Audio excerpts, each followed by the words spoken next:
All right, so what do we know about the scientific method? So I know you guys have been hearing about this for years, right? In elementary school, 6th grade. What does a scientific method mean to you? Do you remember any steps? Let's get a list going of things you can remember. So all right, Michael, start us off. Hypothesis. Okay, so some sort of hypothesis is involved. What else could we add? Carly? Observe. Okay, and some sort of observation. Adiola? An experiment. Okay, what else is involved? Bridget? Like respond to what Say it again. Like respond to what you've done. Responding to what you did, so looking back and kind of analyzing, sort of. Okay, so responding, analyzing. Okay, what else can we add on here? Anthony? Conclusion. All right. Anything else? Yeah. Okay, so some sort of predictions, which goes along with hypothesis. I'm going to write it next to that. What was it, Bria? Yeah, sure. Safety is something that we always want to consider, right, when we're talking about doing investigations. All right. Anything else that we want to add? Okay. Well, today, as you probably have guessed, we are going to start getting into the scientific method and trying to understand what it's all about. And I'm going to take it from a little bit of a different angle than maybe what you're used to in the past. So when we look into our textbooks, right, or we're learning about it in class, how many of you have seen posters like this before, where we've got purpose, research, hypothesis, experiment, analysis, conclusion, or this one that's got objective, research, hypothesis, experiment, observations, data, analysis, conclusion, follow-up. Have we seen things like this before? In our textbooks or on the board with our teachers, right? So we've been learning about these methods every year. But what do they really mean, and what are they for? So if I were to tell you, okay, well, pick one that you think was more likely to get you a better grade. If I were to say, oh, do we want to use this method or do we want to use this one?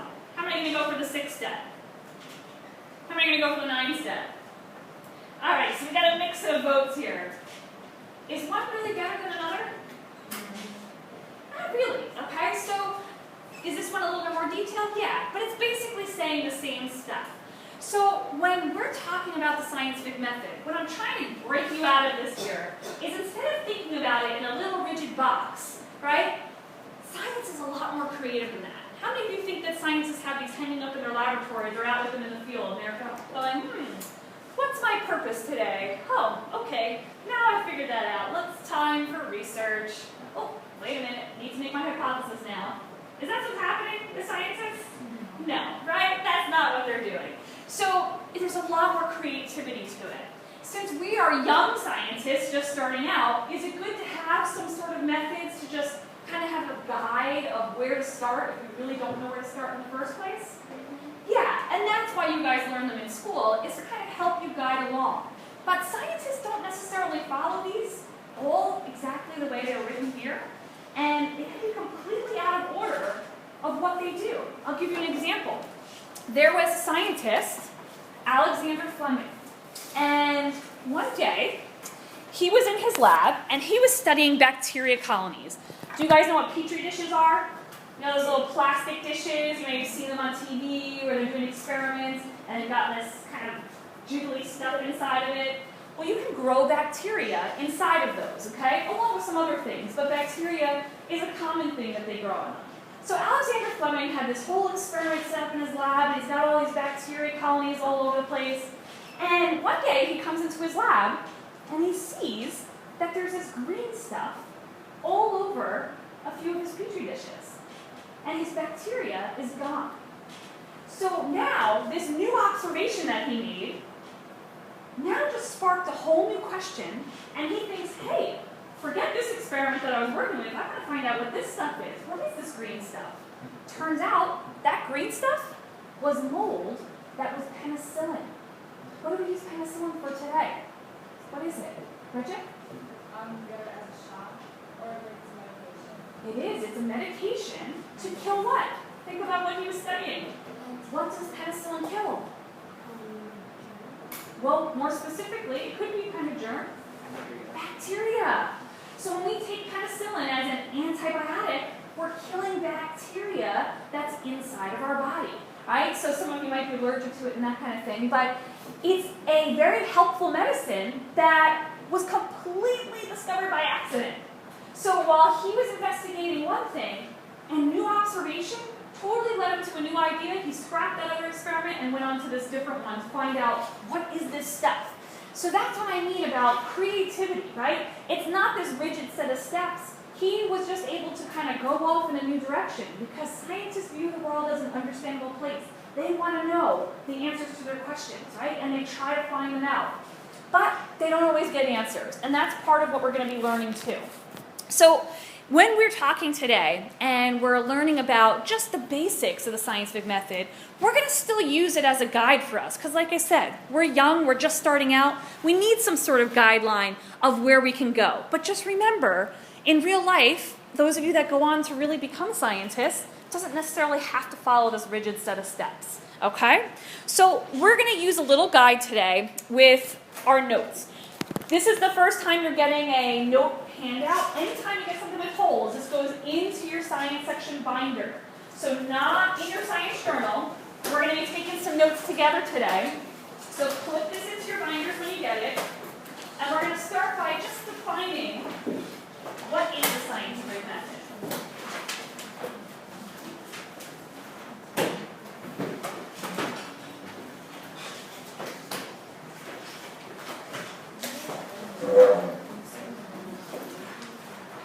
Alright, so once we have this,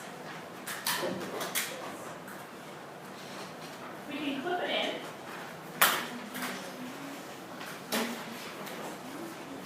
Does everybody have one? Did I miss anybody? Alright. So here's a definition of the scientific method. Okay, so this is just going to fill on those first lines of your note guide there. It's an approach to acquiring knowledge in a logical manner. So who knows what the word logical means? What's the word logical mean? Go ahead, Brielle.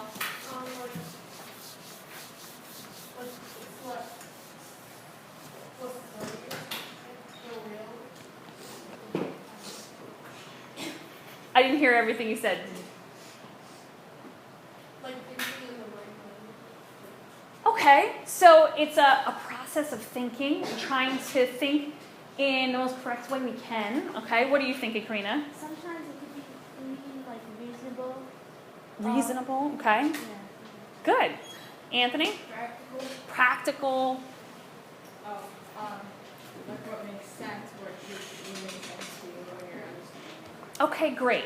So again, we are using this as a guide. We want to have scientists thinking about things logically, right? So that we can really trust what they're putting out there. Bless you. So like I said before, we're going to use a little guide. I'm going to use the 6 steps to make it easy on us. When we're trying to develop investigations throughout the year, that's what we'll use as our guideline. But again, remember, it doesn't have to be this rigid set of steps. So many of you already mentioned many of these that you remembered from years past. So usually they're stating the problem, starting out, where we have some sort of question we're trying to figure out. I remember at the beginning of the year we said, why is the grass green? Or why is the sky blue, right? Or how do rainbows form? Some question that we're trying to figure out. And then usually collecting observations. But sometimes those observations are what leads us to the question in the first place, right? We had to observe that the sky was blue to ask that question before we start. So collecting observations, looking around, seeing what kinds of things are happening around us. If you remember, we talked about, was it fairies that, painted the grass green, right? We had talked about that in the beginning. So when we collect observations, maybe there was some observation that led me to that idea. And I thought, I saw all these kind of weird wing-looking things out there that I've never seen before. So I just came up with this wacky idea that it's fairies. But I had some sort of evidence to back that up with. So when I'm talking about fairies, what am I talking about? My next step is I'm making some sort of prediction, so that's my, Anthony? Hypothesis. My hypothesis, right. But we can't just form hypotheses out of thin air, right? I couldn't just claim that thing about the fairies. I had to have some evidence. So I saw all these wacky wings out there. Wasn't sure what they were. They didn't match up with any other insects I was familiar with. So there was something going on, right? So forming a hypothesis is just some sort of educated guess. Okay? But then we have to test that hypothesis out. We want to know, is what we think really true, or maybe it's not? And maybe when we look at the end of our experiment, we might find out that we have to go back to the drawing board. And that's our analysis. So when we're analyzing our data, what we came up with, and we see at the end, oh, you know what? After doing further research and I looked at these wings, they actually are this different species of a dragonfly that I've never seen before. So then that rules out that fairies are coming along.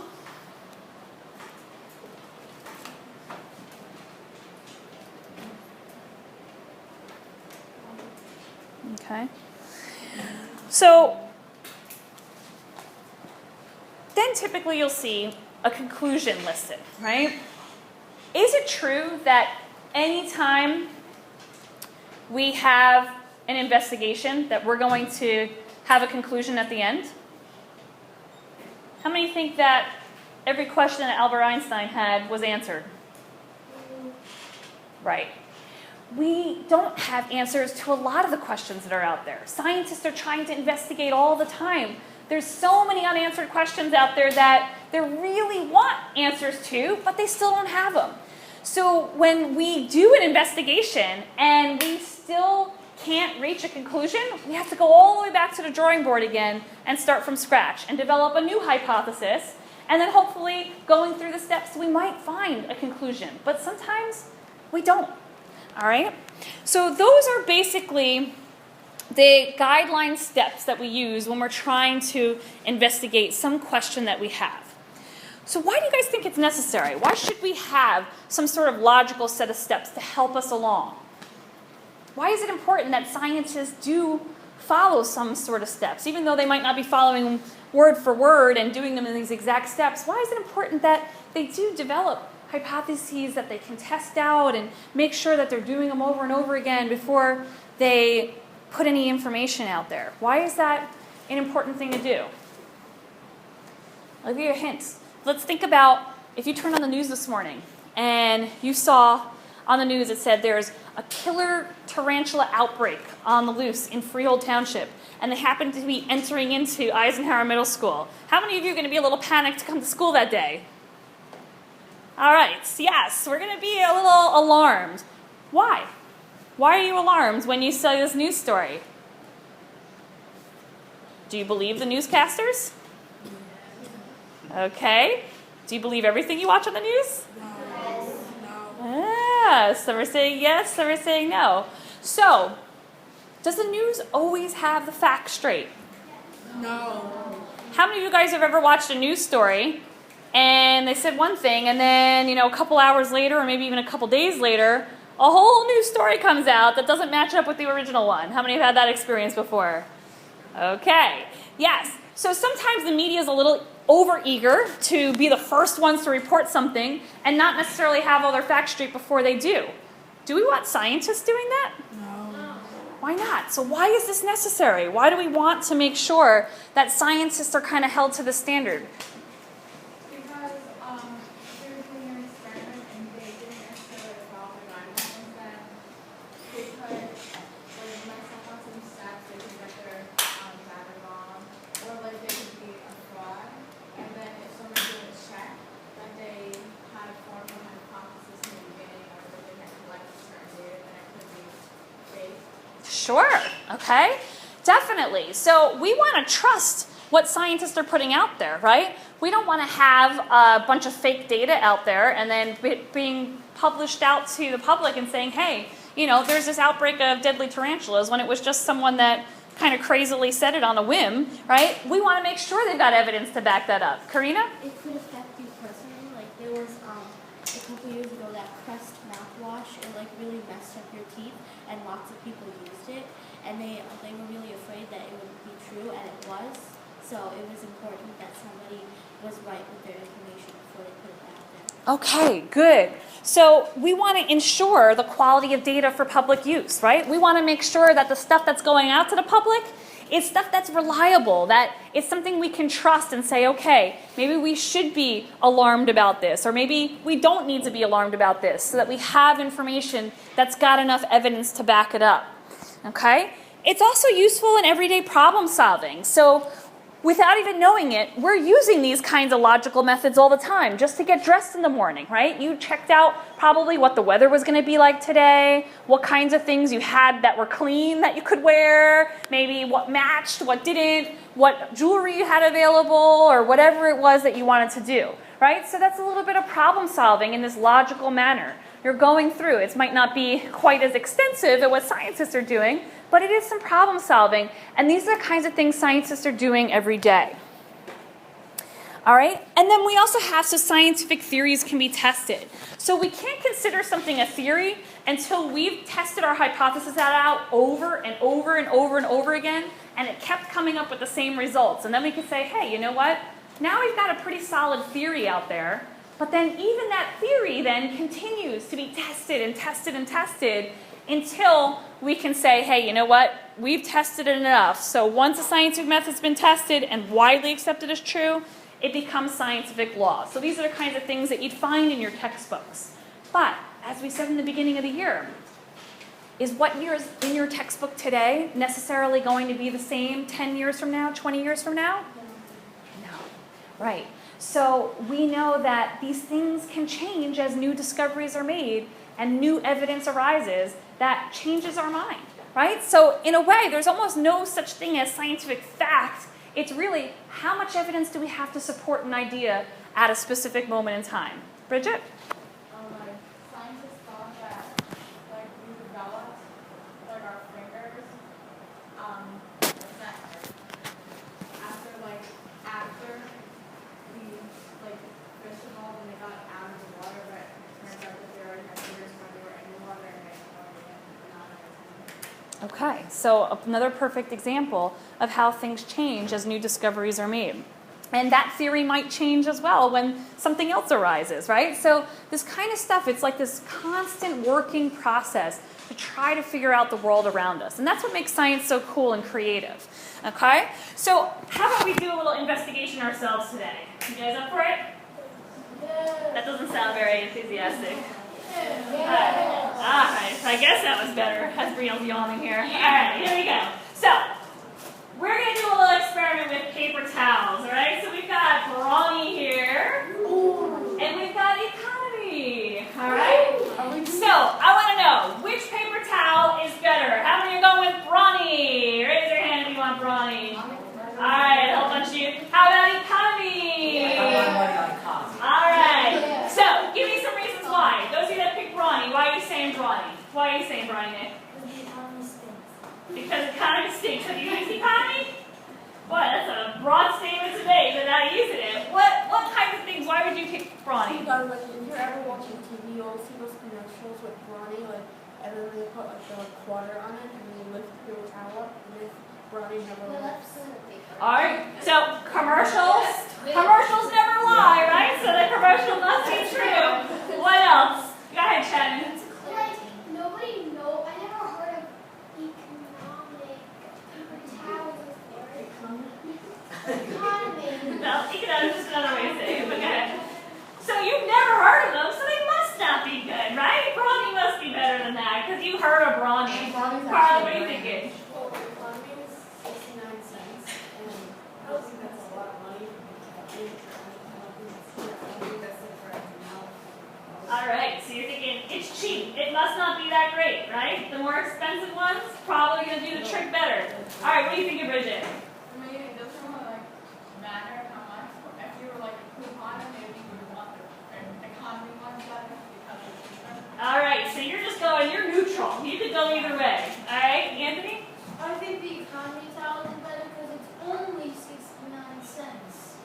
So you think big wide towels. So you think cheaper is probably better. We're getting a lot more bang for our buck here, okay? What are you thinking, Hannah? Well, yeah,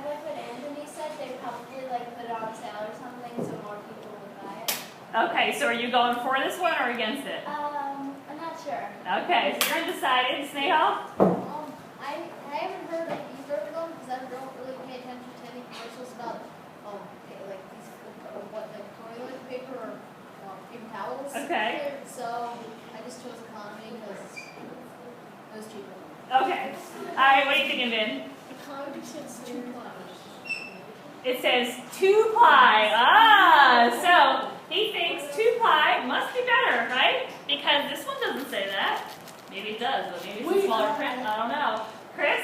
I gotta go with economy because, you know, it's like, since it's not really known, it's like, would you rather get French fries from like a homemade fry place, or would you rather get them from McDonald's? Alright, so you say brands are better, right? Okay, what are you thinking? Well, Brielle? actually, since it's 2-ply, you probably will need more than that. That is like one thick paper towel, so you won't be actually wasting towel on this one. Alright, should we test this out? Yes. Alright, you're burning to say something, Bridget, go ahead. Yeah, well, I think that like this kind of stuff is more of a Ronnie's version of it because like there's like a van on the front, so maybe they want more women to buy it. Alright, they're appealing with the big burly man there. Alright, so here we go. We've got our Brawny, we've got our economy, and here we have some water. Alright, here's some rocks. Here we go. Count with me. Brawny's first. 1, 2, 3,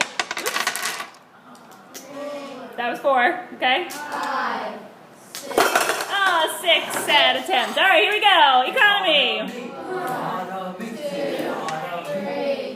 4, 5, 6, 7, 8, 9, 10, 11. That's only because it's smaller. Keep counting. 16, 17, Yeah. 18, 20. That's how it's all in there. Oh, economy wins.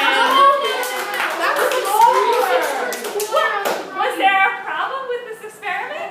What's the problem? Raise your hand. What's going on? What? You cheated. I cheated? What do you mean? I did what? I sprayed what? Oh, I sprayed more water? I didn't realize I did that. And the Okay. can is smaller. What? What was the problem, Bridget? The one that you used for economy, the can was smaller, and the one that you used for Ronnie was like bigger surface area, and so then it had. Oh, I didn't realize that would affect it. The can size, the different surface area. Had no idea. Anthony? Well, if it says economy, it's highly suggested by the president because the president. We're not talking about that now. What's wrong? What did you notice? What's going on? Well, so that means it's going to be better No, anyway. I want to know what happened here. So we said water was different, the can size was different, the surface area was different. Brielle? Well, I noticed that when you were like putting the rocks on, like for the Brawny one, you were like kind of like throwing it from higher, and then for that one, you were kind of like putting it on soft. Ah, you noticed that? And I was gently putting it on one and throwing it down on the other? What else? This was a terrible, awful experiment, right? There was way too much going on, and we still haven't even listed it all. What else was the problem here? What's the problem with what I was putting on top of there? Then? It looks like the smaller one has more room. Okay, we talked about surface area of it, right? Because of different can sizes. What's the problem with these? What's wrong with this, Allison? It might not be the same size. They're definitely not the same size. They're not the same shape. They're not the same weight, right? So we've got rocks with different sizes, shapes, weights. This is just completely out of control, okay? So we call all these things variables, okay? So when we do an experiment, we cannot have all these variables going on. This is insane. This is completely out of control. Was this a fair test? No. No, not at all. Not even close, right? So we, at the end of this investigation, there's no way we're going to be able to reach a conclusion about which paper towel is, what was my question? Is better. What's my problem with that in the first place? Is that a good question? Which paper towel is better? What's the problem with that? It's not as detailed because it could be like better meaning and look or. Yeah, what does better mean to you? That could mean a completely different thing to you, right? So we can't define better. What else can't we do with better that we need to do when we want to have some solid results? We can't define it. We also can't do what with it, Snehal? Can't like, Think about our lab over the last couple days. What can't we do with the word better? What have we been doing in our lab and learning and making sure that we're good at because we're going to need this skill as we go throughout the year?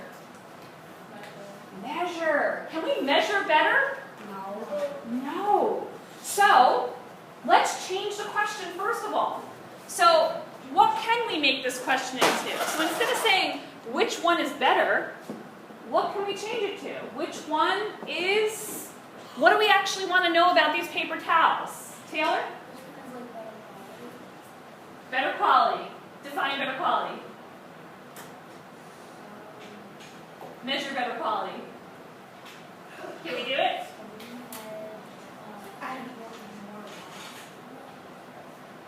Do we want to know how many rocks it's holding? Is that what we want to know as a consumer?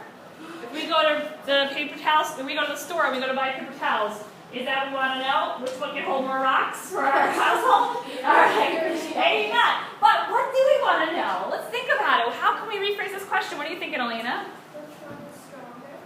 Define stronger.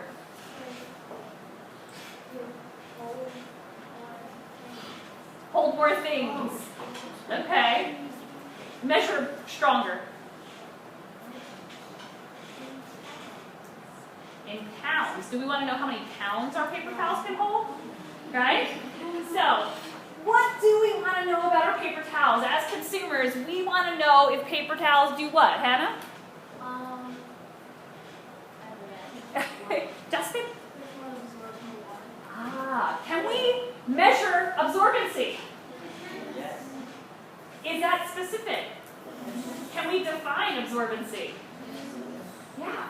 Okay. So, Justin also added on, I was glad you're the first one today, Justin. You said, which one is more absorbent for what? You gave us something very specific. Because, which one is more absorbent for water is a much more specific question. Because if we left out that water part, could we have been doing one in Gatorade and one in Fruit Punch? Is that a fair test? No. But if we test them both with water, well now we've got a more fair test. Is this specific enough? Can we change this a little bit more? What are we talking about here? Are we talking about which gym sock is more absorbent for the water? What are we talking about? Go ahead, Luke. Which paper towel is more absorbent? All right. Which paper towel is more absorbent? Okay, so now, do we have a measurable question? yes, Is it specific? yes, And we are able to define it as absorbent? yes. Okay, so we've got a good question now. Is this a good test?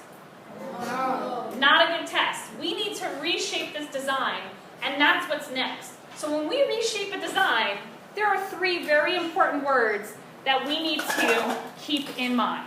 And that's your next part of your notes. So flip over your paper. You're going to see our next piece. So when we design an investigation, we need to make sure experiments are reliable, verifiable, and controlled, right? So if I said, Sam is such a reliable student, what am I saying about her? She's easy to depend on. Dependable. What else am I saying about her? Accountable. Trustworthy, okay? So, all of those things. Are those things that you want in a science investigation? Do you want to depend on whether or not the information coming out is trustworthy? Yeah, we do, right? We want to know if we're talking about deadly tarantulas in our school, we want to make sure that that has good information in it, right? So, reliable. Every repeated experiment has the same or compatible results in different trials. So that means that no matter how many times we conduct this investigation, we want to come up with the same results or at least very similar to say, hey, you know what? Yeah, that's trustworthy, that's reliable. So if we did this investigation the right way, and we had Brawny absorbing 50 milliliters and Economy absorbing like 30 milliliters, and we do it 50 times, and each time it keeps coming out very similar. We get Brawny with 55, Economy 33, and then another one, Brawny 80, and Economy 70 or something like that, right? Are they pretty reliable results? If we keep coming up with the similar same results, would they be pretty reliable? But if we did it and we had now Economy getting 20 and Brawny 15, and then we got a new investigation where Brawny got 80 and Economy 30, and the next one, Economy got 80 and Brawny had 50. Are those very reliable? No, they're all over the place. We can't conclude anything with them. So we want to make sure that our experiments are good, nice and reliable. Verifiable is next. So this one is usually the hardest one to understand. I put the definition up accidentally before, but it says an experiment that can support the hypothesis or falsify the hypothesis. So what we mean by that is, let's say, for example, I had Vin's paper, right? And I asked you guys to go get it signed at home. And I get Vin's signature in. I'm not saying you actually do this. I'm just using it as an example. And I say, oh, I don't know. I don't think that this is Vin's parent's signature. I'm going to have to double check this. So back to school night, I had a whole list of signatures. So I'm going to verify this, and I'm going to see. And then I go look at Vin's parent's signature on that, and I look at his, and I go, oh, I was wrong. I should have trusted Vinny, because he did have the signature there, right? So I just verified that I was wrong, right? Falsified. But it could be the opposite. We could verify that something is right. So we're looking to see, does our hypothesis actually match what we thought, right? Or I'm sorry, does our experiment or results match what we originally thought with our hypothesis? Or does it not? That's what we're talking about when we say verifiable. Controlled, okay? This experiment we just did with all this stuff, the water different, can size different, surface area different, pressure different, the rocks different shapes, sizes, weights. This was completely out of control. To have a controlled experiment, all variables have to be the same except for one. Just one. Who can tell me what's the one thing that would be different in our investigation when we rewrite this? What's the one thing that's going to be different right off the bat? Michael? Different. The one thing that's going to be different. Anthony? The thing being tested. Right. In this case, it's the paper towel brand. So once that one thing is different, now we have to make sure everything else that we do in our investigation is exactly the same. So we can make a nice fair test between the two to really find out, can we get an answer to our question, which paper towel is more absorbent for water? Okay? All right. So you got to see what a really bad experiment looks like. Now we're going to see what a good investigation looks like. So I'm going to show you a quick little video where they do make a reliable, verifiable, controlled investigation. Because this is what we want when we go to redesign this experiment tomorrow. We're going to want it to look more like this one that we're going to watch right now. Okay? So it's a little quick brain pop.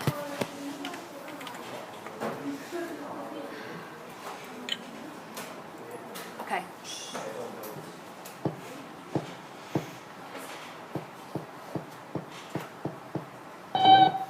Yeah, I know you've been watering it, and I'm not sure what's wrong. Dear Tim and Moby, what is the scientific method? From Marcy. The scientific method is the procedure scientists use to help explain why things happen the way they do. When people are trying to understand the world around them, they often come across problems that they just don't know the answers to. This is where the logical, step-by-step method of scientific problem solving comes into play. Like Moby here, he seems to be having a problem with his plan. The first step in scientific problem solving is to recognize the problem. Right. The plant is dying even though it's getting water every day. Why? To solve this problem, we first need to understand what we already know. Okay, plants need water. What kind of plant is that? Fig tree, right. Now we need to make some observations about the plant. The leaves are brown and falling off, and the soil is wet and squishy. Next, we make an inference. An inference is a conclusion about our observations. From what we've observed, we could infer that Moby is watering his plant too much. Now we translate our inference into a hypothesis. Well, a hypothesis is a testable explanation for the details you observe. What about fig plants do best if you only water them once a week? Sure, it's just a guess, but after our observations, at least it's an educated guess. We'll need to come up with an experiment to test this hypothesis. Here's the plan. We've got 4 healthy fig plants marked A, B, C, and D. They have the same type of pot, the same soil, and they're getting the same amount of sunlight.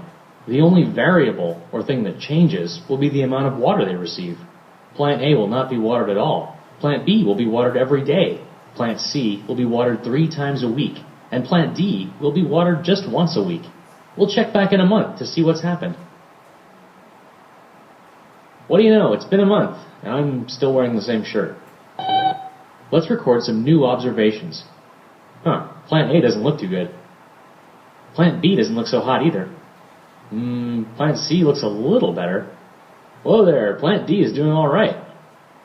Time to analyze our data.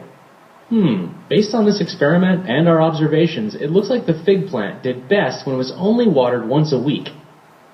From that, we can make a conclusion. Of the 4 watering schedules we tested, fig plants seem to grow best when they're watered once a week. Well, yeah, to be really sure, we should repeat this experiment several times just to rule out accidents and variables we may have forgotten to consider. If the experiments don't support the hypothesis, then the hypothesis has to be rethought. Back to the drawing board, so to speak.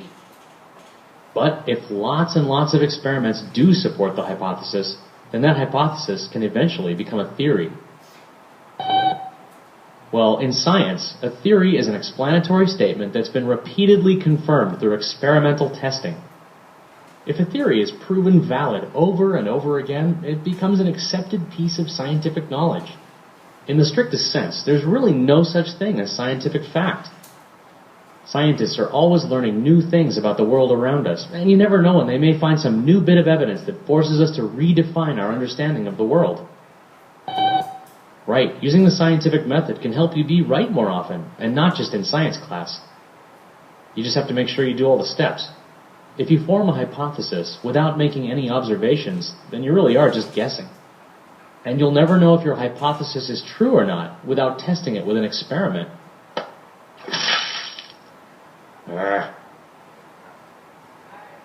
So that was an example of what a good investigation looks like. So who can tell us, what was the one variable that was different in that case? What was the one variable that was different in that video? Nick?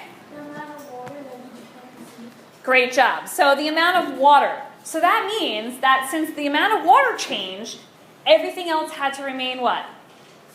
The same. So the amount of sunlight was the same. The amount of the soil that they got, the type of soil, the type of pot they were in, the type of plant they used, the size plant they used, right?